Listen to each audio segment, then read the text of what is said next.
Welcome, welcome, welcome to Soul Conversations with Sandra, the podcast. I attune myself to the creative impulses that indwell in me and seek to express in, through, and as me today as I introduce Hugo, Force, let's see if I'm going to get that name right, Force Occultist 33. And we are going to have some fun today. Or get a pen and a piece of paper. You might want to take notes. So I'm going to wave at him. He's here right now, coming on in. We're going to invite him.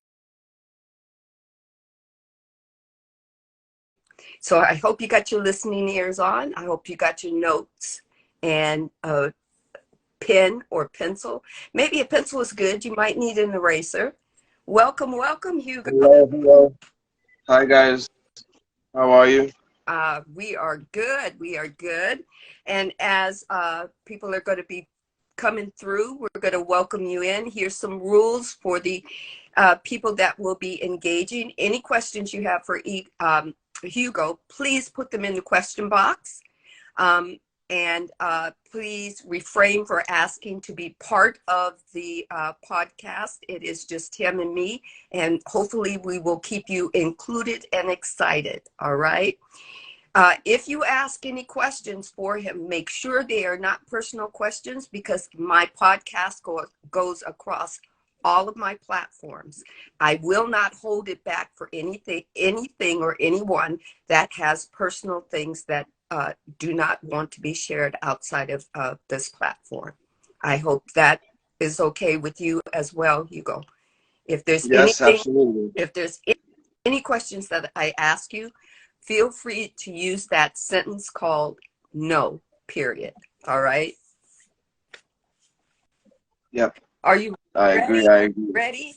So, Hugo is a student of esotericism. Occultism. So I wanna backtrack and I wanna pronounce my username correctly. Thank you. So it's actually from a French anti-Masonic propaganda movie that came out in the early 1940s, and so it's pronounced Forces Occultists. And it's basically a movie on how, as you move along in masonry, it basically becomes down to just doing favors for people in degrees that are higher in terms of like legal issues or like financial issues, and it all becomes like something that it wasn't meant to be, and then the initiate becomes disillusioned with what the organization actually is as opposed to what it is actually supposed to be. And so it's actually a movie that's like speaks against masonry. Everyone has their opinion. Some people say that masonry is a bad thing, others say it's not so much. But you know, if you study things without an emotional if you study things from a non-emotional perspective, you'll be able to like have a broader horizon as to what it is that you're trying to see. And when you zoom out on things, these secret societies have been able to conceal and like cherish and uphold tradition and oral tradition specifically, and as far as the secrets of the universe, you know, where we come from, where we're going, where we're standing, you know. Some people still believe that we're living on a spinning ball shooting through space. You know, your whole paradigm has to shift to that of ancient sage, of a man 1,000 years ago. And 1,000 years ago, the only thing people saw at night were the stars and the sun during the day. And it doesn't take someone extremely intelligent to put two and two together and to come to some conclusion as to what our reality is. And mainstream science and quantum physicists are pretty much proving what ancient sages already knew. And it's basically that all is energy, and that depending on the speed so-called atoms, we will perceive them as either liquid, gas, or solid. Walter Russell disproved the atom theory, and Nikola Tesla was also one who didn't believe in atoms, but in the ether and in wavelength duality when it comes down to the dielectric field and the electromagnetism and how it all is energy. And going back to how these people viewed reality, they the Kabbalistic way, or the script, the creation myths of the around the world, and the scripture tells us that we descended from spirit into matter. And when you look at how they study dimensions, it basically, the higher the vibration, the higher in energy, the higher in dimension you are, and we descend from spirit. And the sun, the moon, and the stars have a huge impact on our development as humans and as a consciousness. So the word angle is the same as the word angel, right? And this is a Latin word that comes from the word angulus. And what the quantum physicists have found is the fact that the human brain is motivated by the signs of the zodiac, and depending on their position, because as you know, it is depending on the angle from which the electromagnetic field impacts your brain. That angle is what religion calls angels. The angle then hits the brain and causes an arch, or an arc. That arc is a spark of electromagnetism. And there you get the word archangel, or arc-angle. Mm-hmm. You get what I'm saying? And so what I'm trying to get at is that we descend from spirit, from the primum mobile. Here, I'm going to show some notes. So let me turn the light on real quick for you. Hello, Jane. Oh, I believe you pronounce that Uzi. I'm not sure. Hi, Casey. Hi, Queen Casey. I hope all is well. Hi, guys. So we descend from the motionless heaven through the primum mobile, and you'll notice that Earth is all the way at the bottom. You got the moon, Mercury, Venus, the sun, Mars, Jupiter, Saturn, the Lord of the Rings. And they tell us in mainstream science that these are rings that surround the Earth. Mm-hmm. And these all sorts of spheres: thermospheres, ionosphere, stratosphere, and really they take old ideas and remodel them to make it look like it's a progressive in a linear fashion. You get what I'm saying? To make it look like we're developing new ideas, when really they're just taking old ideas and repackaging them. Right. Everything is electric. Everything that is falling to the ground is seeking equilibrium based on electrostatics, high pressure and low pressure mediation. Okay. Everything finds its balance through the ground, where its charge disperses or spreads out through the ground. So we have a positive charge in the air, and we have a negative charge on the surface, on the earth, or on the ground, which is why it's called grounding. That's what objects do when they fall. They seek equilibrium. The motive behind the true nature of where we live is to keep our true position in this world away from us. The world does revolve around you. The extraterrestrials come quite possibly from the outer rings beyond the ice wall of Antarctica. Okay. So, and esotericism, right? Okay. Can you give me the definition of that? I hear it said a lot, and I really haven't addressed it a lot in my in any of my videos, because I needed to do more study on it. And I'm really glad that you're here so we can Can you give us a So definition of it or how that works? exoteric, right? Right. Exo or exit. Okay. Exoteric is for people on the outer part of the know. The inner part, the people in the know, are the people that have the esoteric knowledge. Okay. This is the esoteric knowledge, which is what we're discussing today. And the washed down version that the people get in church is the exoteric Mm-hmm. knowledge, which is what the mainstream science, what you'll find in churches.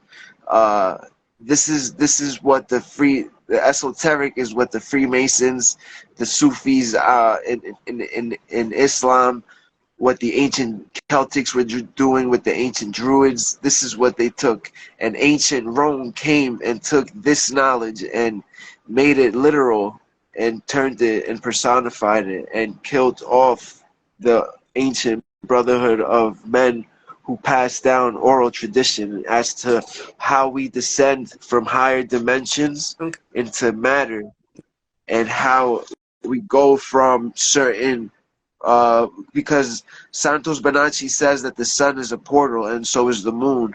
What makes that different from what logic would defy to say that that's the same for the other planets that we can see? You get what I'm saying? In Right. astrology, Uranus and Neptune, which are beyond Saturn, which we cannot see, are part of the fixed stars, the crystalline sea, as it says in the Bible. So a geocentric way of looking at the world is actually a biblical way of looking at the world. And it just coincides with what they tell us about dimensions and how everything is right here. When we take psilocybin and people take mushrooms, what they're doing is lifting the veil. It's a filter that comes up off the eyes and the brain, and it allows you to see everything for what it truly is. These trips that people discuss when they talk about their high, it's not a trip. They don't go anywhere, you know. It's just that you're using a different software in your brain that allows the projection to appear different. You get what I'm saying? Mm-hmm. But the film rolling in the projector is still the same. They just put a different filter. You get what I'm saying? Right. Thank you, Kevin. Yeah. Okay. Great. And for me, part of my spiritual journey, guys who are coming through the room that might not know much about Soul Awakening with Sandra, is I've been on a spiritual journey as I remember, with asking, embodying questions, finding out, especially when the Bible didn't hold the information for me. When I would have I called it having, puzzle pieces that fit together that should, but my eyes would see them not fit together, and I would ask questions. Like for me, I do not believe that I came from a story that said that I was a sinner, that I came from an original sin. So for me, when most people use the Bible to give me examples, I would have to put on my listening ears and discern instead of judge, because I would always have to go, well, that doesn't fit my story, and walk away from it. But Source has taught me that within the story that doesn't fit, there's more information that the beingness, the higher beingness, is saying look into. So that's why I'm here, and this is why Hugo is here. He's got information that for me helps me put my puzzle pieces in the right place. Now, those coming through this room, one size does not fit all. So, discern it, try it on, see if it fits you. If it doesn't, leave that information in the room for someone else, but at least listen to it. If you don't listen to it, how will you know if some of it fits you? All right. So move on. I've heard that it's not that. I heard that it's not really that we're born in sin, but more so that we're born in sign in the sense that, like, that we have the platonic solids, which are the two-dimensional representations of the basic shapes that uphold reality. You know, the triangle, the square, the circle, the cube, and another one, I think the dodecahedron, which is the one that is associated or corresponding with ether. It's all sacred geometry, and sacred geometry is basically where spirit meets matter, you know. And we're born into sign because we're made out of carbon. We're carbon-based life forms, and carbon is a hexagon, and that's the hex of it all because we've been hexed, and now we have these meat suits. You know, carbon has 6 electrons, 6 neutrons, and 6 neutrons is electrons, and 6 electrons, neutrons, and protons. 666. So we're carbon-based life forms, and that we're the beast and the angels that it talks about in the Bible, because we're the 666. We're the carbon-based life form, and we've been hexed. And what I believe has to do with it, brings it back to the stars and the watchers, as they called them back in the day, you know, the planets. Like, I put up a post not that long ago about what Saturn does and what Saturn is to our reality. And it says something like this: Saturn creates a very specific firewall within our holographic reality, which limits us to only a tiny minuscule spectrum of light. Over 99% of reality is shielded from us through this false grid that encompasses our planet. Its connotations to the joint number 666 actually comes from its six-sided hexagon. This is why the abbreviated term hex is represented as a spell or a witchcraft, as it emulates the trickery and illusion of the Saturn matrix. This hexagon shape is formed on Saturn's north pole, and it generates the particular formation because of the specific energy it radiates out 2.5 times more energy than it receives from the sun. The hexagon rotates in sync with Saturn's recorded radio emissions, which, when you translate those vibrations into cymatics, the sound waves create the projection of a 6-pointed star. And on the south pole of Saturn, you have a permanent ice storm, which is representative of the all-seeing eye. And so that goes back to what it does to our bodies and to reality, and how everything. You kind of break that, or pixelating. That goes back to what the stars and the planets and the sun do to everything, and how everything is basically like a Russian doll of Taurus fields, you know. And that's what I was gonna get to next, you know, how everything is you know, in the Bible we had Adam, and then science tells us that the smallest particle can be an atom. The ancient Egyptians said that all is a tomb. And here, let me show you what we mean by that. Thank you, Santos Bonacci, Divine Being Divine, for this. Ken Wheeler. So this.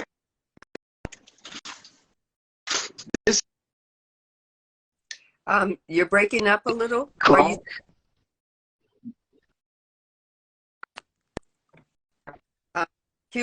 Hugo, you're breaking up a little. Okay, he's spinning, guys, so hold on a second. Hugo, you're spinning.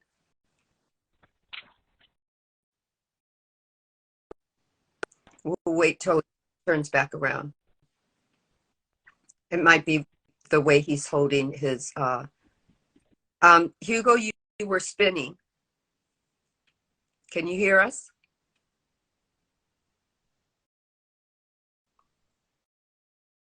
You're spinning. Can you hear us? Hold on. Can you hear us? Yeah, I can hear you guys. Yeah, you're spinning a little bit.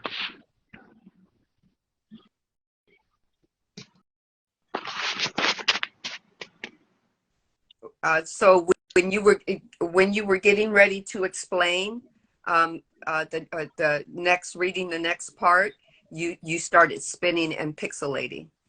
Can you see now? I can see, we can kind of see the paper, but we couldn't hear, see any pixelating. All right. So basically, at the very center, this is a magnet, Mm-hmm.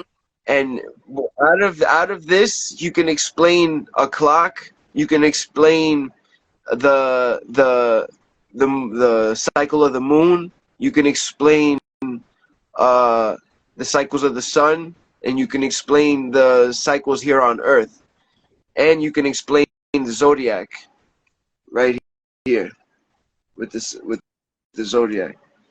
This is a Taurus field, and the ancient and the Jews read the Torah, right? Right. And in tarot cards, you have a card that says Rota.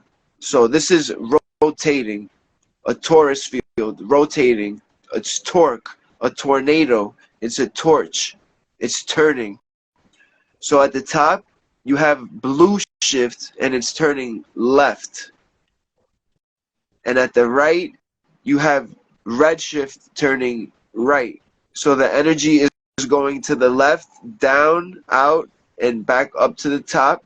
And to the right, it's shifting to the right, and it's going also down to the right and going around and back up, down to the top.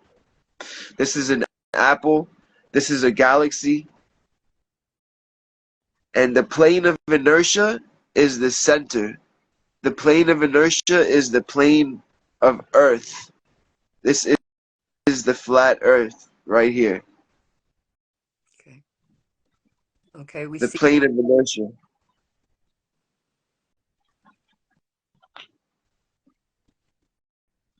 Okay. This is all dielectric, magnetic, and electric. Here you have the heels, Okay. or hell, and up here you have the blue heavens, the North Pole. Right Okay. here you have spring. Here you have summer. Here you have spring. Here you have summer. Here you have fall. Spring starts again. Summer, fall, and the winter. This is AC, DC. This is the current of energy. Okay. This is the hyper. Okay, you're starting to glitch again. Okay. And Hyperbola. pattern. Yeah. The hyper. You could you say the hyperbola, what it is? The hyperbola is the hourglass shape in the center. It's centripetal and convergent energy. Centripetal and convergent energy. Centripetal and convergent energy. Okay. This is a magnet. This is a solar system. And depending on how much these things vibrate, they'll appear as a solid, liquid, or gas. Walter Russell taught us that there is no particles. It's all different rate of the same energy. It's almost like God took hydrogen, and from hydrogen, he just raised the amp, or raised the voltage, to create every single mineral and element that came after hydrogen. Because it's all harmonics. It's all harmonics. Do, re, mi, fa, sol, la, ti. It's all comes down to energy being in high energy, less dense, or third dimensional humans and animals more dense. We have a question. Root to Crown, Fifi says, are we in the center of the inception each time? And then says, is that the same as what you just said? Is that the same as ether? The ether.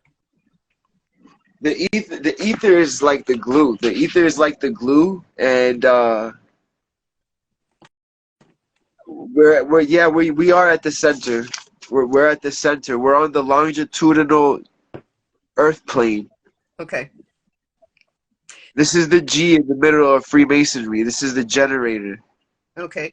Would that also be what I kind of sort of teach as when I read? Is that sort of the duality of it?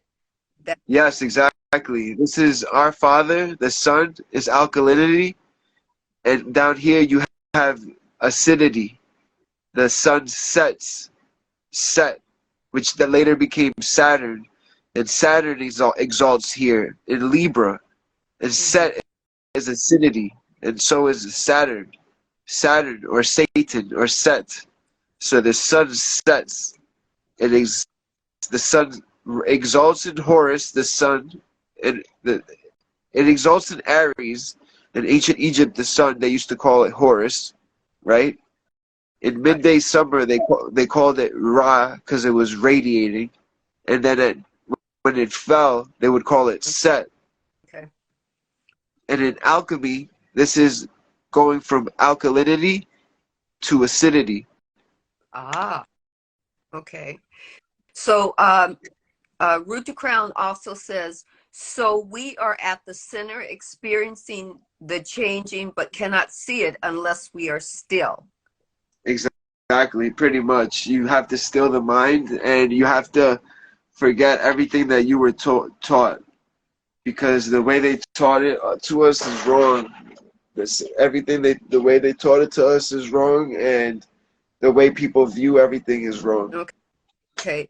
So basically, the way they're viewing it, right? I don't know. I agree that how we see it through our perception, we can always expand and grow, but the way we have been taught is literal. They've taken it and made it literal instead of they've taken it, made it literal, then judged it instead of just reading it for what it is and then discerning it. Absolutely. Yeah. That's exactly what happened. Rome ain't, but when Rome turned into the Holy Roman Empire, they came to make everything literal and stamp it into history and make it like where it was like a rule, and like, right. You know, they ruined everything, and all the great secret schools of tradition and schools of initiation, they destroyed them and killed all the people. And okay, you're starting to pixelate for a minute.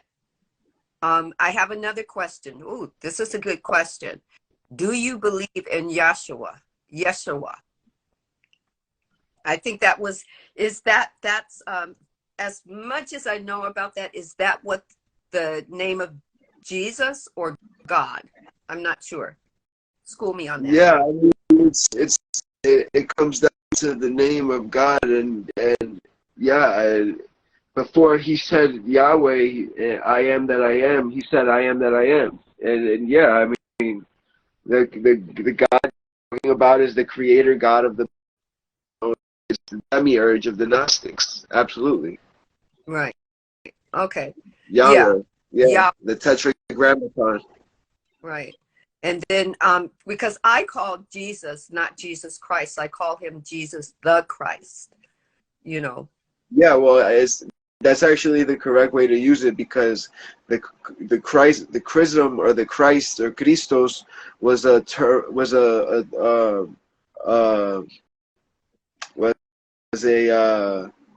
like a title in ancient times. Mm-hmm. You know, it wasn't a last name. Right. That was one of my questions as my puzzle piece that just didn't make sense, you know. And you know, through all this information that's being, I don't know, you could call it downloaded. I call it and everything was within me. It's just the light being shined on and opened up. Root says, is there a simple way to look at it all, perhaps by sections? Can you talk a little bit more about the changes in time? Well, here's something interesting that like I came across not that long ago. It was a guy speaking about geneticists, how they had how they've been studying. Okay, so this is what I wrote down. It says 15 to 30 years ago in New Mexico, there was a convention of geneticists from all over the world, with the topic of discussion being DNA mutations. Scientists acknowledge that we're changing, but the end result is still unknown. More activated DNA gives the ability to understand far more from a conscious point of view, Okay, becoming superhuman. Hugo, you broke up there. Repeat that in for me. I've got a spinning cycle. You hear me? Yeah, I can hear you now. Could you read that again? You broke up a little bit, and I want them to hear that all. That's very important. Okay. Scientists acknowledge we're changing. More activated DNA gives the ability to understand far more from a consciousness point of view. We're well on our way to becoming superhumans, enabling us to understand and do things that currently seem paranormal, bizarre, or downright impossible. We're being physically from carbon-based beings to crystalline-based beings. First, the psychics were telling us this. You broke up. Hugo, you You hear me now? Hugo, you're pixelating. Okay, let's wait for him to come back. Can you hear me, Hugo? Yeah, I can hear you. Okay. So you're pixelating, and then it cut out when you were talking about us being superhumans. And my question there is, them thinking, well, or calling us superhumans, would that be the multi-dimensional us? The next level of expansion would be the multi-dimensional part of us that is learning to use our five senses in a better way or a more upgraded way. Exactly. It's basically implosion, you know? It's quieting the mind to the point where you're everywhere at, you know, it's like the title of that movie that came out not that long ago. Everywhere All at once, all at once, or something like that. That's what it is. That's what consciousness is. right. And it's only gonna get like, you know, more powerful with time. Okay. Okay. Yeah. Yeah. Everywhere, all at once, which is what Everything, everywhere, all at once. right. Whereas source, that's what source is. Source is. It just that's that source is. Period. And Yeah. I mean, and then you expand your mind. Source is everything. Source is even us as I feel like when I'm walking, and I'll use the example, when I'm walking my dog, we're both walking, and I'll feel the wind around me, and it'll get to a point where I'm so quiet and so focused that it feels like I am the wind. Yeah, I know what you mean. Does that make sense? Yeah, definitely. And I've Hold on. You just stopped for a minute. We've got a little circle. Can you we can't hear you on this end. Do you need to move your phone around or something maybe? He'll be back. We got some good stuff, so we'll be back. So, hi, UT mom. Oh, he left. Okay, he's going to come back. That's okay. Things happen like this. But I thank you for coming through, you know. Thank you, ut.mom43 for following me. Thank you, Root to Crown, for being here. Thank you, greatest young God. You know, thank you, thank you, thank you. Let me just thank us. Thank you, Starstruck, for joining this podcast, and Blue Solar. Thank you, Glitch Witch is here. Thank you, thank you, thank you. Let's see, Shayla _888, Lakeside. Oops, hold on a second. Let's see, Queen Casey, Yuzi, B Jane, Noni. Okay, let's see if we can find him again. Let's see if I can. I tried to invite him again, and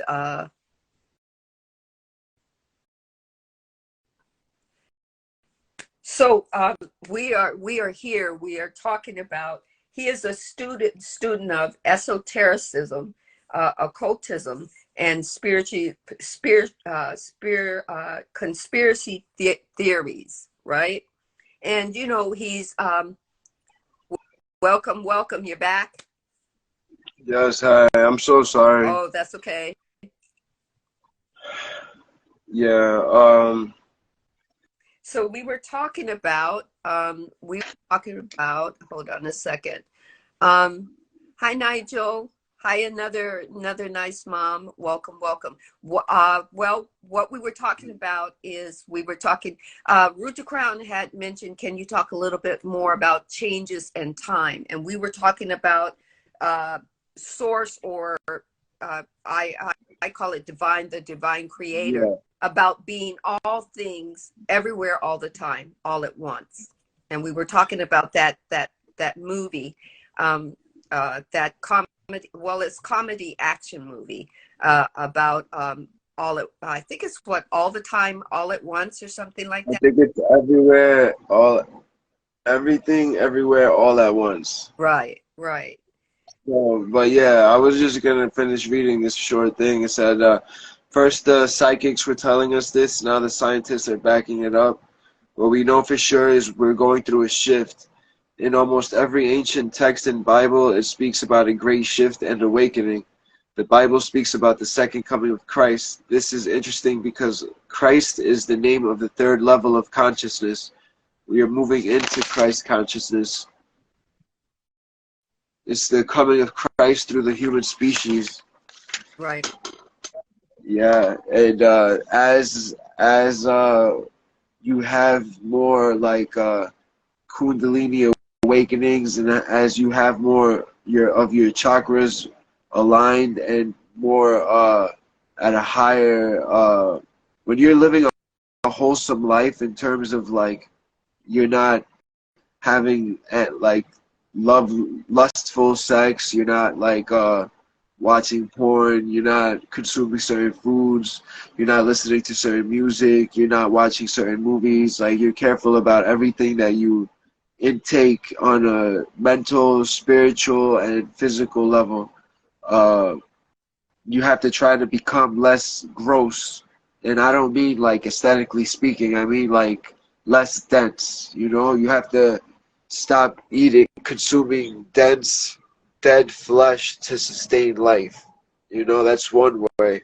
You know, fasting and allowing the body to reset and cleanse itself of years of medications and you know, certain water and certain types of foods, and you know, it makes a big difference. It makes a big difference, and you actually see it with your own eyes, smell with your own nose, and see what comes out of you after a certain time, and you really see that those are the demons that they talk about in the Bible. Those own inner thoughts that consume you. Those desires that turn you to your vice. You know, everyone has their poison. You know, like it all comes down to, like, you know, just transmuting that base energy into the best version of who you can be, of who you actually who you're supposed to be on this plane, you know.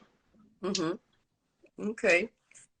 But Oh, we'll never be able to beat time because Father Time is tick-tocking away. There's nothing to do against time, right. For me, time is a lot of what I've learned, which kind of resonates with me because it was what I thought it was there's two different types of time. For me, time is either past or future, and it skips over kind of like your now moments where we should be creating in our now moment, right? And then there's another time which is just it's clock time. And clock time is okay. Clock time is if you need to make an appointment, like we made an appointment to do this podcast. If we didn't have the clock, we would not. Well, for this duality, who knows in another dimension or another in another galaxy whether we even need clock time at all?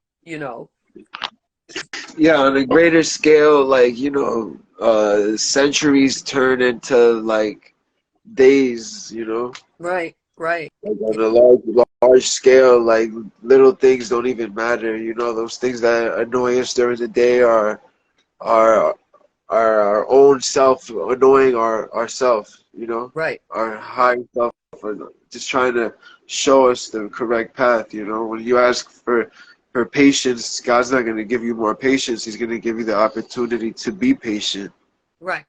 It's gonna Patience is already something. I think for me, I don't know if it's for anybody else. We were born patient. We were born we were born happy. We were born all these things. We're just learning or expanding ourselves to be what we are. For me, I'm learning to be what I already am. It was just veiled from me. It was just, hidden from me, kind of thing. So, tell us now. I believe I heard, okay. I was in a class and they kind of skimmed over it, went kind of really fast, that,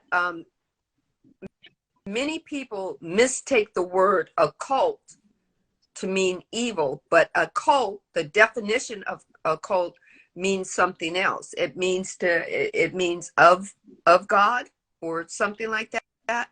Do you know the definition? The actually occulted just means hidden from view.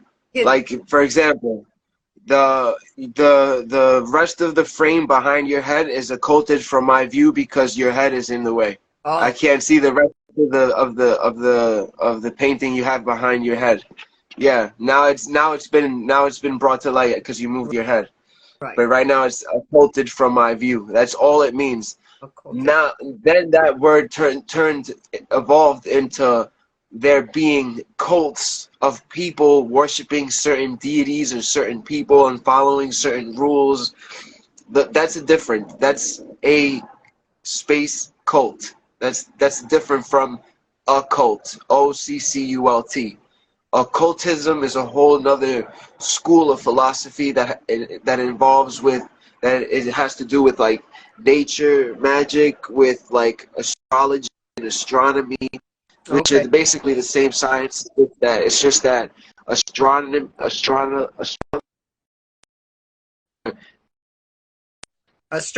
is more Okay. secular. Astrology is more theological. It's more myth based. Myth based. Okay. You broke up there for just a second. We understood you. Okay. Yeah, it's all astro-theological. Astro-theological. Okay, got it. Now, can we talk? You know what? When I was coming up in my not teenagehood, my young adulthood, I would always have one or two of my friends tell me, oh, when I would talk about something that was out of their, that was assumed to be, that they assumed was out of, their scope, they would always call me conspiracy theorist. Me too. It's okay. Us people that are awake tend to get looked at as pretty crazy because we have the balls to say some far out shit in when we're surrounded by a bunch of people and people would least expect it, you know. Right. But it's okay, you know. I enjoy being that guy, like. Yeah. You know, at first I used to take it to, at first I used to go, why, when I open my mouth, you always, you know, roll your eyes and call what I say a conspiracy, you know, or you would, oh, why would our government do that? Or why would, you know, why would you think that there are aliens? And why would you think that, you know, it's just a movie, you know, because I would see things and how movies were written or the script was written or whatnot. And I, you know, kind of go, well, you know, kind of blah, blah, blah. Like this movie that I watched, and I mean, I watched it a lot because they had so many good things in it. It was called Super 8. Okay. And it was basically, they thought it was going to be a kiddie movie about about an alien, and it was going to be on the child retrospect, right? So I went and saw it, and then I said, "Ooh, I like this movie," and I went and actually bought the DVD so I could see it again when it came out for me to buy. I remember my brother saying, "You know, I watched that movie and I just didn't get it, Sandra. It was kind of boring." And I remember asking him, I said, did you watch it from the frame point of adults, the adult characters in the movie, or did you watch it from the frame of the children? And he said, well, what do you mean? I said, go back and watch it again and take the adults out of the movie and just watch it from the frame of the children. They have all the dialogue and they're carrying all the story. And then come back and we'll talk about it. And literally when he came back to me, he said, he told me, I can't believe what you said was right. You know, it's like, what am I, and do I stutter when I talk? You know, he says, now the whole movie made so much sense. I said, yes, because the adults that they wrote the script for just had one-liners. They had a yes or a no, or they had a scene where they were yelling at the kids, you know, just do what I say. But the kids carried the whole whole storyline. And it was like, man. And then he goes, I could see everything you saw. I said, because you took your filter off. You saw it from a different frame point. Yes, it was a great movie. It was a great movie. It was. Yeah, well, you know what you reminded me of, the occult meaning of the word kindergarten. Kindergarten. Oh, tell me this, because I don't know that. Think about it for a minute. Why is it that the first class of elementary school is called kindergarten, a garden of children? To understand, we need to turn our attention to the story of Adam and Eve in the Garden of Eden and investigate the occult meanings behind the story. According to the Bible, shortly after God created the heavens and the earth, he also created a garden and a man named Adam. This man was given dominion over the plants and animals in the garden, which was called the Garden of Eden. Shortly after creating Adam, God used one of Adam's ribs to create a woman named Eve to the Adam companion. Hold up. According to the Bible, there are many gods besides Elohim, because it says in from the transliteration of the New King James Version of the Bible, it says, "Let us make man in our image, according to our likeness." Yes. And the word Elohim is a plural noun and is a Hebrew word that is used to express God's most powerful character. Therefore, Elohim means supreme one. And it was also used for the seven luminaries: Saturn, Mars, Venus, Mercury, Saturn, Jupiter, Sun, and Moon. Hold on.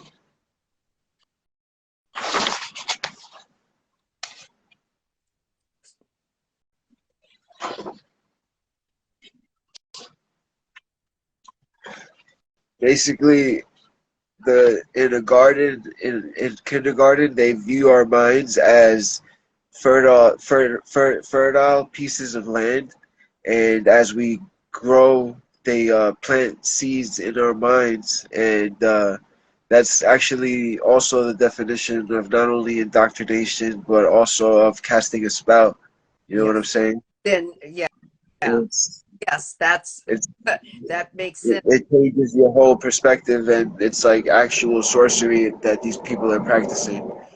You know, with your name in capital letters, and you know your number associated to your name written in red on your social security, and your capital letters. That the word capital comes from capital maximus, the capital punishment from back when the what was that machine that used to cut people's head off? Guillotine. The guillotine, yeah. Back when the guillotine days, Mm-hmm. the capital maximus punishment. The capital punishment was to cut your head off. And so when they write your name in capital letters, they're presuming you dead. Yeah, that's why it's a corpse. Corpse is a dead entity. You're a corporation to the United States government, and they take bonds out on your name, and you're worth billions on the stock market. Back in the day on affinity.com, you could enter your social security number and see how much you were worth on the stock exchange. Um, yeah. Okay. So so can we? I know I don't know. This might be a throw out question, but it just came to me, and so sources speaking to me. Can we talk? We've talked about a little bit about the sacred geometry. Can we talk just a little bit where science and creation, where uh, uh, uh, Christianity and science, they're always arguing over the Big Bang and creation. Okay, me, I particularly think that it's a flow and it's a combination of both. But what do you think about that? I think it's a combination of both. I mean, you pretty much just explained it. You pretty much just broke it down. Like, you know, I don't know how much more to put it. Wow, thank you very much, because I kind of like it goes for me. It just goes back to the divine creator it is the manifested and it is the unmanifested all at once, everywhere all at once, for me. Nigel said something, perfume. Okay, that must be another movie, Perfume, with Dustin Hoffman. He said multi-level. Okay, now I don't remember the movie Perfume. I might not have watched it, but Me neither. yeah, I'll have to go look that up on my Netflix or something, see if I can find it. But multi-level, okay, Nigel, I'll check it out. Hi, Pixie. Let's see, Litzy, how are you? Welcome to Soul Conversations with Sandra. Thank you for joining us. Hi, Erica, June 11. So is there anything else? Because I know you've got, you were talking about, I know what we had talked about. I wanted you to share just a little bit about the Freemason and what we were talking about, what you were talking about on your last live. There wasn't I didn't know much about that. I think, what was it? Something about Freemasons and the community or something like that. All right, look, I'm gonna break it down like this. Hold on. Yeah. Wait, looking for my pen. Hold on. Okay. Oh, I'm glad you like it, Nigel. Thank you, thank you, thank you. I knew you were a gentleman. I just knew it. Matter of fact, spiritual goosebumps all over my arms and my shoulders. I'm vibing. This is the pentagram, right? This is the pentagram. This is the blazing star. This is the blazing star of Freemasonry, okay? This Okay. is the symbol of man. The head, the arms, the legs, Okay. the head, Allah. Arms, arm, leg, arm, head, Allah. Allah. Okay. That's God, right? Mm-hmm. The woman is represented like this because the goat of Mendes also looks like the uterus and the fallopian tubes and you understand what I'm saying, and the woman's reproductive organ looks like this. Okay. The masculine the masculine form of masonry is called Freemasonry, and their symbol is the blazing star, which is the pentagram right up. And then the feminine version of Freemasonry is called the Order of the Eastern Star, and their symbol is literally the pentagram facing down because it's a feminine symbol. It's the symbol for Venus, it's the symbol for womanhood, it's the symbol for the divine feminine. It's not, some people will tell you that this is spirit over matter, and some people will tell you that this is duality over spirit, Mm-hmm. and that this is like a worship of the duality versus the singularity, as opposed to worshiping the spirit over the matter. Mm-hmm. But you know, you take it for what it is. You Mm-hmm. know, if you talk to people 1,000 years ago, that would have never been the case. It just represented women. But today, they you know, all these different ideas and all these different correspondences and associations, and people deduce different things and different things. You know, you have to understand the language of symbols. You have to understand the language of the power of words. You know, we every time we speak, in the beginning was the Word, and the Word was with God, and the Word was God. Right. You know, he said, "Let there be light," and there was light.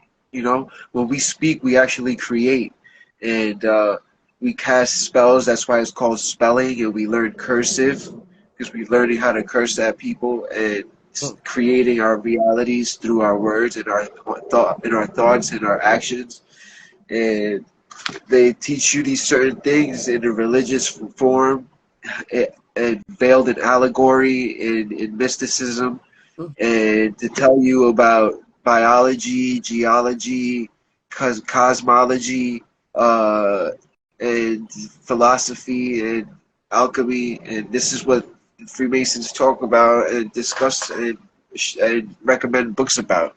These guys, literally, these guys are sharing books and, you know, like, yo, read this book, and I read that book, and it's it's, Okay. it's men who are more philosophically inclined. You know, it's also just a sorority of men. You know what I'm saying? It's the one of the oldest sororities and brotherhoods of men. You know, there's conspiracy theories about these guys controlling the world, but you know, I'm not a Freemason. I'm not a Freemason. I know Freemasons. I have family members who are Freemasons. I have good friends who are Freemasons, but I'm not a Freemason. And like I told you at the beginning, my name comes from a movie that goes against Freemasonry. So, Oh, really? but the science, yeah, the science and what they teach is very holy science. It's the ancient knowledge. You know Right. what I'm saying? Right. Right. Yeah. I mean, you've just explained a lot of, you've thrown science and spirit together and melded them, and not meld, yes, melded them. You know what I mean? Um, it understand, to see how both fit in the uh, the the grand design. This is the alpha, Mm-hmm. alpha. This is the omega. Because look, Omega and Alpha, right? But then that could also draw a 6-pointed star. Right.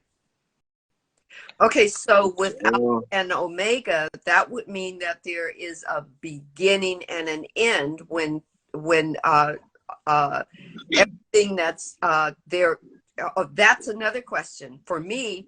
Source is, there is no beginning and end. Source has just always been forever, or not forever. What do you call it? Source is now, really. Now. now. Now. Yeah, now. Eternal, right? Eternal is now, right? Yeah. Infinity. The infinity. And the original infinity sign Mm. was the Ouroboros, the snake eating its tail. That was the original infinity sign, the snake eating its tail, not this one. This is the original infinity sign, the snake eating its tail, the Ouroboros. Okay. The When, Ouroboros. when did it from the original infinity sign to the I just call it the figure eight, you know, the Uh, continuous I, figure. I'm not sure, but I want to share some of this. Okay. Let's see, what is that? Cosmo, what is it? Cosmic? Gnosis of the Cosmic Christ, a Gnostic Christian Kabbalah. Oh, okay. Christian. According to legend, the Holy Kabbalah was revealed by God to Adam, and from Adam, the tradition has passed from one generation to another until the present day. In other words, its origin is shrouded in mystery, and it appears to have emerged with the dawn of history, reflecting the evolution of humankind from the animal kingdom. In classical, in classical evolution to humankind from the in classical Kabbalistic literature, the Kabbalah is said to be the revelation of the mysteries of creation and God, the mysteries of the human soul, and such things as prophecy and magic. In a word, mysticism or metaphysics.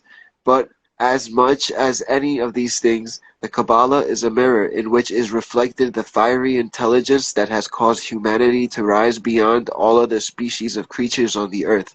A fiery intelligence that makes us self-aware and empowers us with capacity of a conscious evolution far beyond our present state. Kabbalah basically means something received and imparted. Thus, as such, as a mirror of the fiery intelligence, it is the transmission of the fiery intelligence.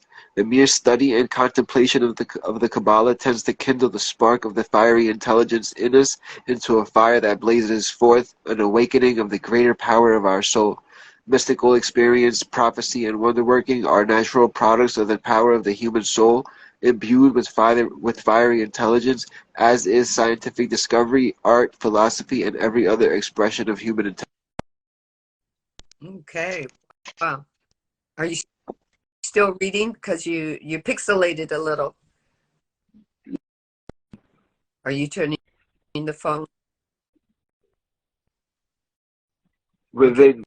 Within behind all the incrustation of religious dogma and creed that orthodox forms of Christianity have engendered, there is this message of a fiery intelligence and a conscious evolution toward a divine or superhumanity. This fiery intelligence, the being consciousness force from which creation emerges and that tends to generate increasingly higher and more refined life forms of increasingly greater intelligence, is essentially what the Kabbalah calls God. One in whom this fiery intelligence is fully awakened would therefore rightly be called a son or a daughter of God. While this term may be correctly applied to the person we have come to know as Jesus or Yeshua in Aramaic, according to Christian Gnosticism, it is not isolated to Yeshua, but is equally true of anyone in whom the fiery intelligence awakens, and in this sense is a term of our future self. Thus, the noble ideal of the Christian Kabbalah is not so much of the worship of Yeshua, Messiah, Jesus Christ, but rather a conscious evolution towards Christhood, a divine or superhumanity. In this regard, the Christian Kabbalah is quite different from Jewish Kabbalah, from which it evolved, and Gnostic Christianity is very different from any Orthodox form of Christianity. Okay. Okay, and that's called the, I'm sorry, gnosis of the cosmic, Gnosis. no, Gnosis. Gnosis. nonsense of the of the cosmic Christ. Ooh, I love that. I'm gonna order that book and take a read. Ascending Master. Yes. Welcome, Melissa. Welcome, welcome. This is also a great book. Okay. They might not be able to see it with the comments. It's It self-realization. says the science of self-realization. Okay, the science of self-realization. Hold on, I'm gonna the science. Okay. Got it. Everybody pen and jotting down a little bit of something today, right? Cindy Masters. Okay, wonderful, wonderful, wonderful. So, in your since you're a student of conspiracy theories, other than, okay, we know that we can talk about conspiracy theories all the time, you know, a good portion of the time, and it will always come back to governments and blah, blah, blah, right? But as far as conspiracy theories, as far as science or dogmas of religion, do you think we as humanity, and maybe not all of humanity, maybe we can just kind of, the ones that are awakening, are we privy to getting beyond these conspiracy theories? Would that be part of our growth and expansion, do you think? Absolutely. Absolutely. It's part of the game. It's part of the game, and it's the reason. It's how things are revealed to us little by little. Even if we were revealed everything all at once, we wouldn't be able to comprehend it. The massiveness, the gravity of it all would basically would bear us unconscious. It would make us implode. Right. Okay. Okay. Yeah. For me, I'm becoming well aware that all the information that the divine creator is giving us starts fitting puzzle pieces together, you know, as you grow and expand. Yeah, absolutely. You know, so today I learned a little something that added to what I read to my in my reading room, yeah, actually yesterday and early this morning, about dealing with our egoic mind, you know, about dealing with our egoic mind, kind of putting our ego in the back seat so that our conscious awareness can take a front seat to us being the creators that we were born to be. Yeah. Absolutely. Do you see the? Go ahead. Do you see the comments? Melissa said, "We have awareness and then move beyond to the solutions rather to the problems." You know, within our awareness.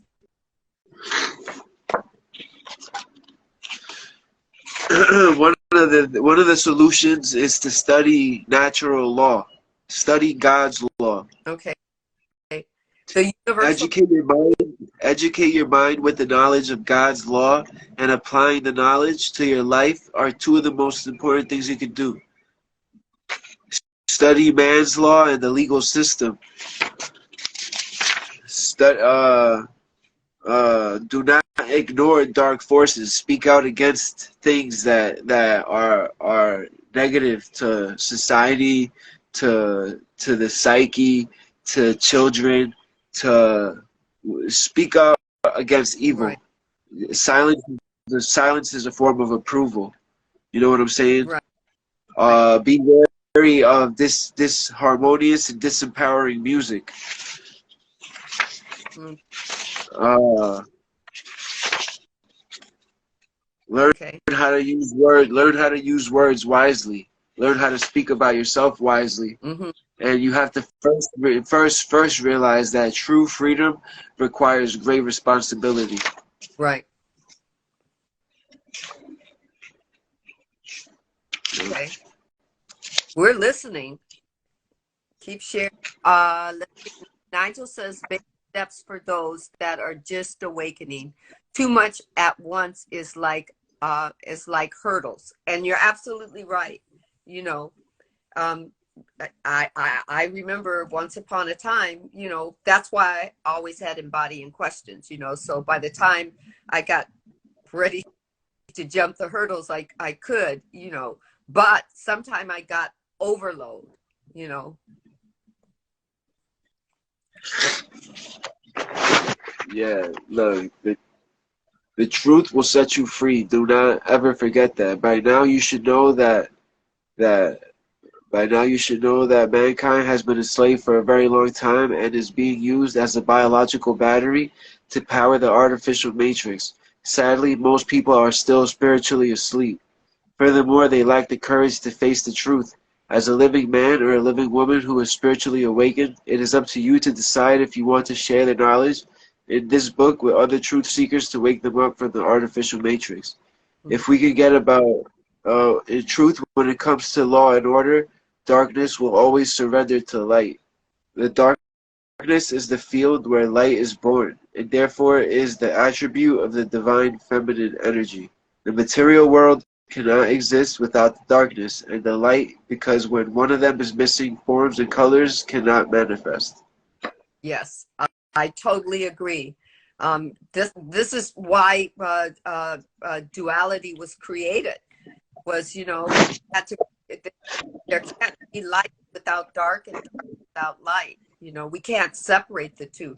We as humanity we have been separating things for forever. We each one the energy we choose to call it a label, right? Let's see. This is why we awaken in waves, so we can assist each other. Absolutely, I totally agree. I totally agree. You know, absolutely. We're you know, all of us woke up at the same time. I think the energy of confusion would take over. I don't think it would reign very long, but I think everybody confused all at once doesn't serve the purpose for creation. That's why I believe we awaken in waves. And then there are so many books giving infinite possibilities of seeing as we're seeking and asking things. Divine creator is giving this information to us, just like the divine creator brought Hugo here today to share this information, to put 2 plus 2 in other dimensions. 2 plus 2 might not even equal a 4, you know.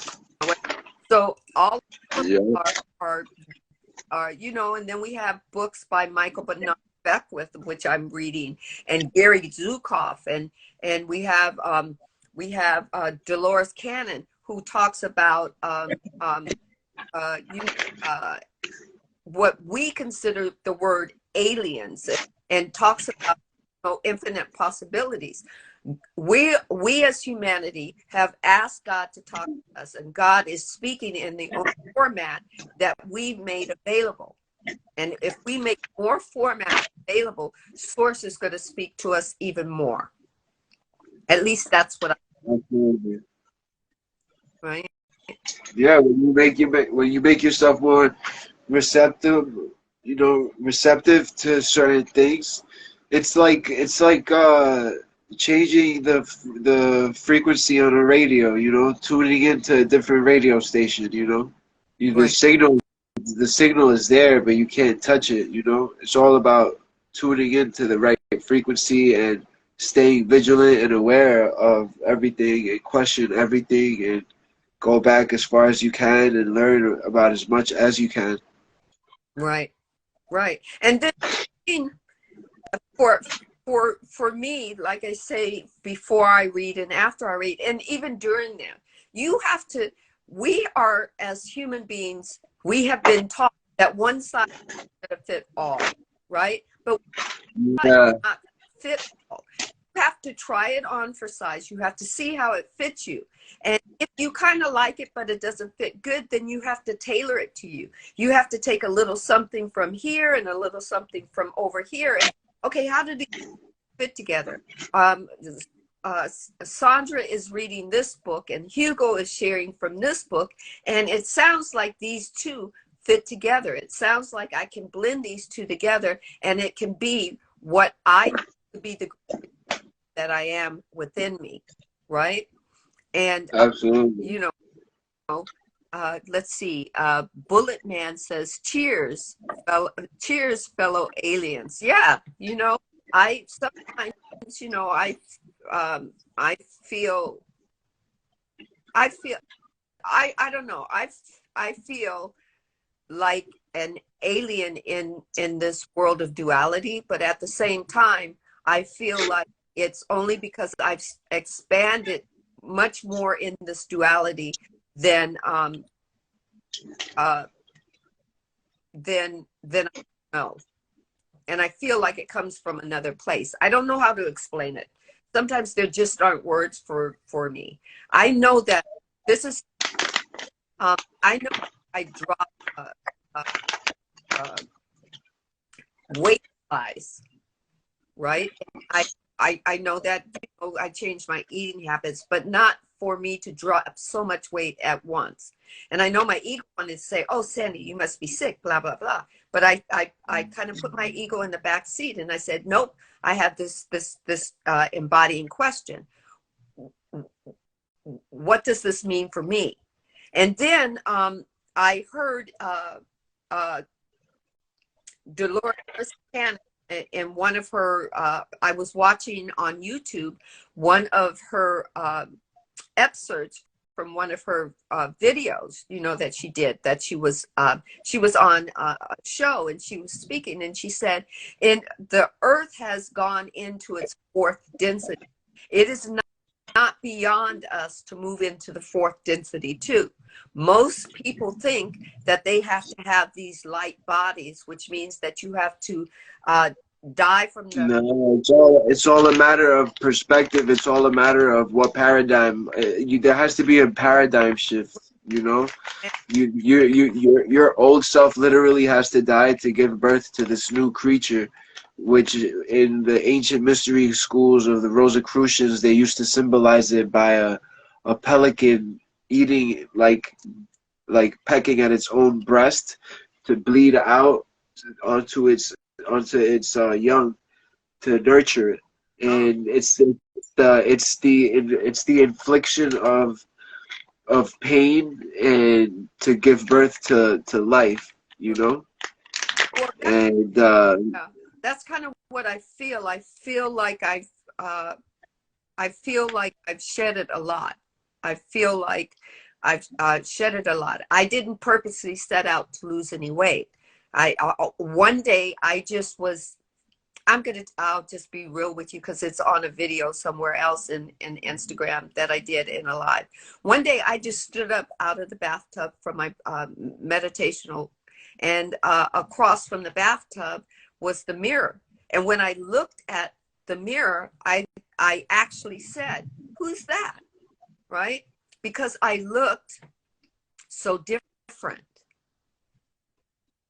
It's like, you know, I knew it was me, but it looked so vibrant and I don't know.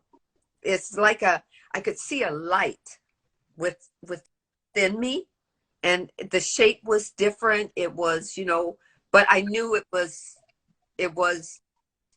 the old me, but in different form. I don't know how to say it any better than that. Melissa says following our intuition with what resonates to each individual is important, especially as each are different state at different stages. Following our intuition is essential for our growth and relearning. Yes, because we're relearning everything.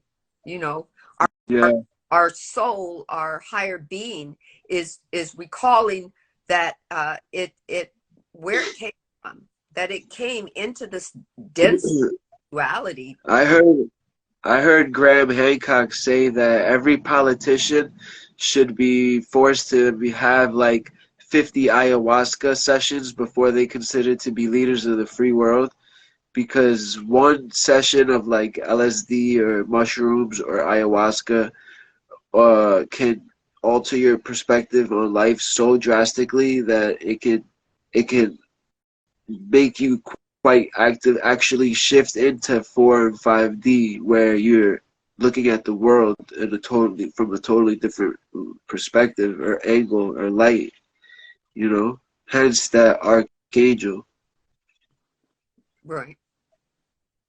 you know. Right.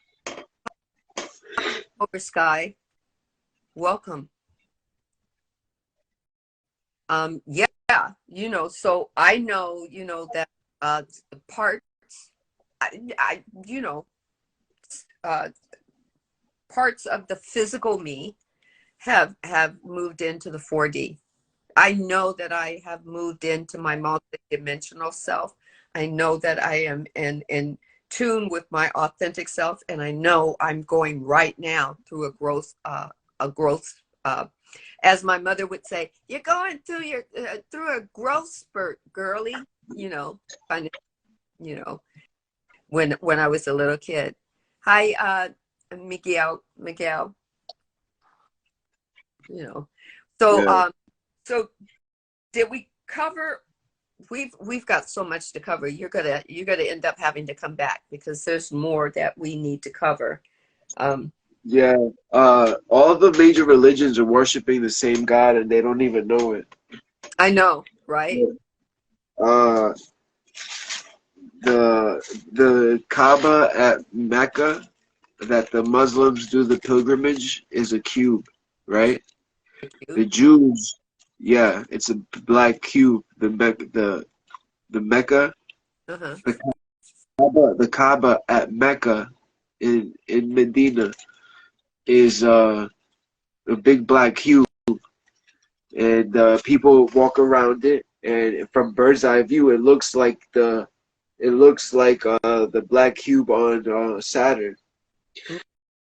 A cross, you can fold it at its vertices and fold it across into a cube. And Jews, when they pray, they sometimes wear something called a tefillin.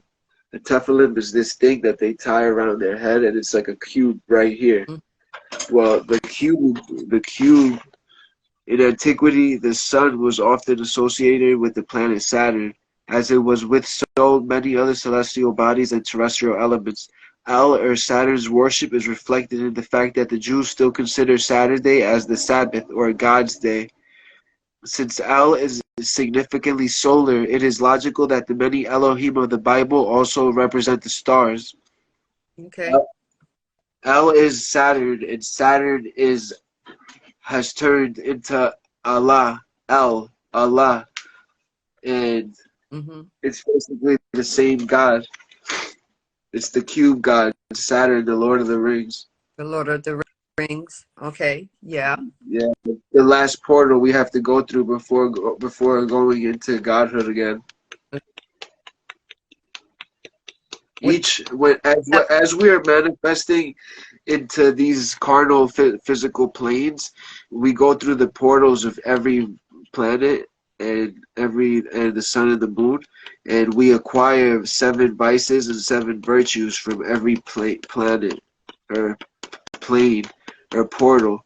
And as we descend from spirit into matter, we get vices, and as we ascend from matter into spirit, or go into higher dimensions and, you know, view the world through the all is mind, Mm. and understand the seven laws of Hermeticism, Mm-hmm. at least for as a basic understanding of how things work. You'll understand that all is interconnected, and that we're all living in like these Russian dolls of Taurus fields. Our heart is a Taurus field. Our body is a Taurus field. The galaxy is a Taurus field. The Earth is a Taurus field. Mm-hmm. And Earth is an ambigram for heart, and corazón is a core, and Earth has a core, and the Earth is a heart, and we have a heart, and everything is Taurus fields. Okay. Look at the last two posts on my page. It's all sacred geometry. It's all toroidal energy fields. It's all magnetics. It's all magnetism. You guys got to study Ken Wheeler, study Walter Russell, study Nikola Tesla, study the vortex mathematics, study the secret of the 369. You know, you have to understand things as dielectric, as magnetic and electric, centripetal and convergent, blue shift, red shift, blue left turning, red shift, right turning, and how it's all a Taurus field, a toroidal field. Mm-hmm. And we're immersed in the reality, so we're never going to understand it. It's like when a human tries to tell a dog what to do, the dog never is never going to understand it, you know? And we're never going to understand the wholeness that is God, like, Right. you know what I'm So, saying?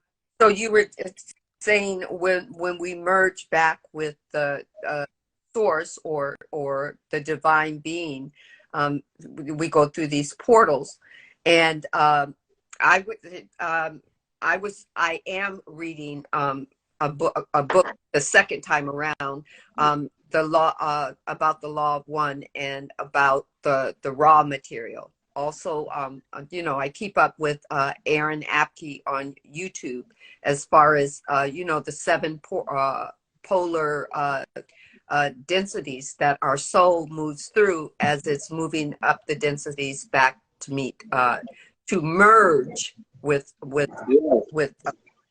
source, you know. So harmonic energy activation resonance circle, that's what Starstruck says. Yeah, right. Yeah, it's basically that. Yeah. The harmonic energy activation resonance circle. Yeah. Yeah. You have to understand an atom, how it works, and then you have to understand it uh, as a wave, the way Walter Russell explained it.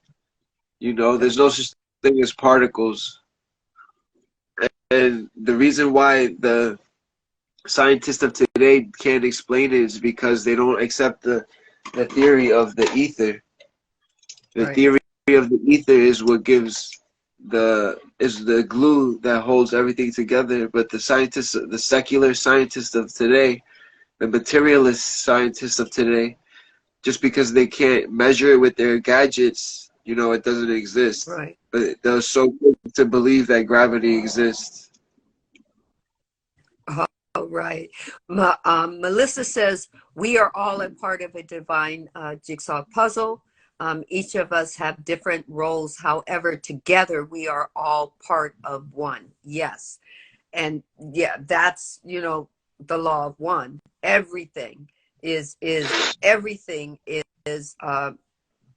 everything is the ether. Everything is attached. You know, I mean, it's just like this morning I was telling, if you look at your hand is a whole, but each individual finger makes up the hand, even the palm, and it's whole. Yeah. It's one. So we're all unique in our beingness, but our being is forever connected to the whole. Everything is. That's you call it the universe. You can call it Yahweh. You could call it Jesus the Christ. You could call it Almighty God. You can call it matrix. You can call it illusion. You can call it awareness. You could call it divine creator. But all you really have to learn is the 7 Hermetic principles. The 7 Hermetic principles explain it all. The first one is mentality. The all is mind. The universe is mental. The second one is correspondence, as above, so below. The third one is vibration. Nothing rests. Everything moves. The fourth one, polarity. Everything has its pair of opposites. 5, gender. Gender manifests on all planes. 6, rhythm. Everything flows out and in. And 7, cause and effect. Everything has its effect. Once you understand those 7 things and then think of it in terms of energy, there's nothing you can't understand. Booyah. And there are so many ways. You may not call it the Hermetic laws. It might be called the law of attraction. It might be called, I found out when I was reading that the law of cause and effect, otherwise known as karma, have 12 sub-laws to it. I mean, everybody, the divine creator giving us information that we're supposed to take and put the puzzle pieces together, you know. And yes, sure, within it, we're getting some information that might not fit us, you know. It might fit somebody else, or it might be shown that it doesn't fit us at all, you know. It might, you know, just be, you know, thrown in there to keep us off track. But believe you me, there is enough individuals that are seeking and asking, embodying questions to help us grow and expand. This is one thing that I know, that the universe is continually expanding. It has not stopped growing ever since Source said, I want to know me in the material sense. I know me in the ethereal sense. I know me that I am spirit. I know me that I am light. I want to see me through these gorgeous creations that I am creating. I want to feel and be part of the uniqueness that we are as creators. And Source is moving through and as us and giving all this great information. Source has brought Hugo to this podcast and has given us some wonderful, wonderful information. And I just want to thank him now, right now. If you want to thank him right now, throw some hearts away. Thank you. Thank you, Sandra. I appreciate you. Right. I appreciate you taking time out to speak with me. And, you know, this is not to say goodbye, but, you know, it was a great talk so far. We could stay on as much more as you'd like, actually. Yeah. Fortunately, I do go because I have to continue some packing this evening. Saturday is moved, so wow, we've done 4:30, 5:30, 4:30, 5:30. We've done almost an hour and a half. It's nice right now. It's listen to the birds. That was, yeah. Look, you see that? yeah. That's Mercury. Mercury. Wonderful. I mean, I'm sorry. That's Venus. Oh, that's Venus. Okay. Yeah. All right. That's Venus. We've got so much more to learn. So tell Instagram where they can find you. Do you have a page? Do you have No, just my Instagram, really. I don't really have any other pages. I don't use TikTok. TikTok is used by the Chinese Communist Party to surveil the U.S. populace. Okay. I don't use TikTok. Okay. That's information. That's nice. I've never so thinking discern. Let's see. The five air, earth, air, water, fire. They will. Yeah. Yeah. The ether. Okay. So up at the top, if you click Soul Conversations, please follow this young man. He's got some great information. I guarantee that you can take what he's sharing and add it to what you already know so that you can expand, that you can grow. This whole thing that we're doing in this human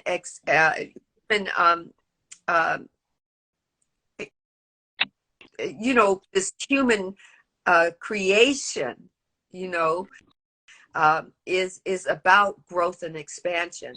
And I hope you. Thank you, Sandra. Thank you. Oh, thank you, Source. Thank you, Soul Fam. Oh, I love you, Melissa. Thank you. So I'm going to close this beautiful podcast with love, Okay. love, and will you come back and join us again?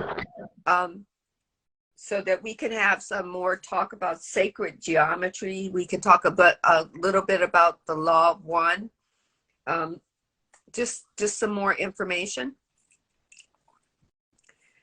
He's spinning right now, but do you hear me?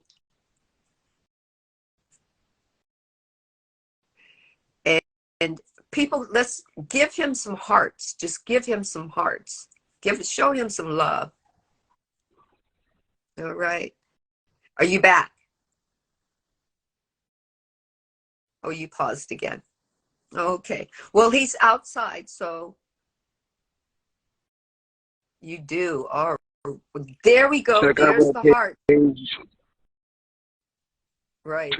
You kind Page, of. go and read some of the captions Could you say that again? over the time, and I want everyone to check out my much as far posting for a long Okay. You're breaking time. up? Then go into depth. Are you walking?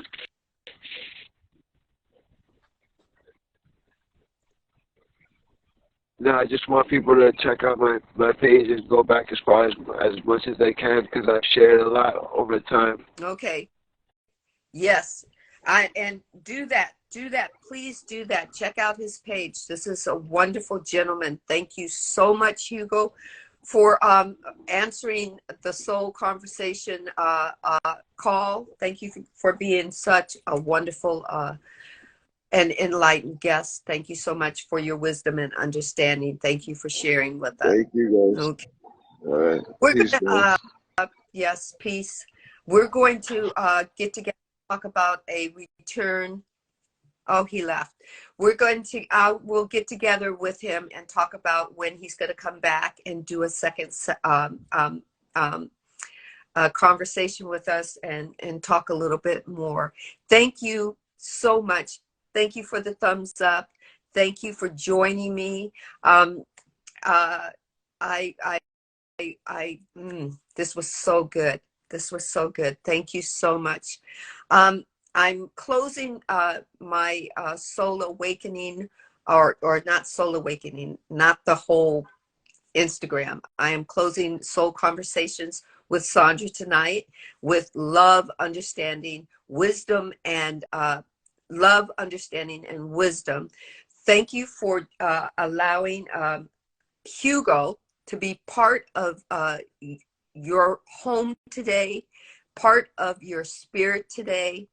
Take this information, take what resonates, leave what doesn't.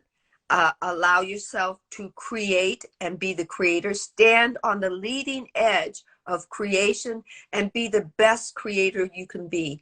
Tap into your authentic self and grow and expand. This is what you were created to do, was to grow and expand. Yes, I am closing this with 10845. 10845. Starstruck says 369. Thank you, thank you. I thank you, Hugo, for making this wonderful, fantastic. Untai shishino toku uche che utain ehim kushishina take e donata e nakeshe. Thank you. Thank you. Peace. 10845. I love you so, fam.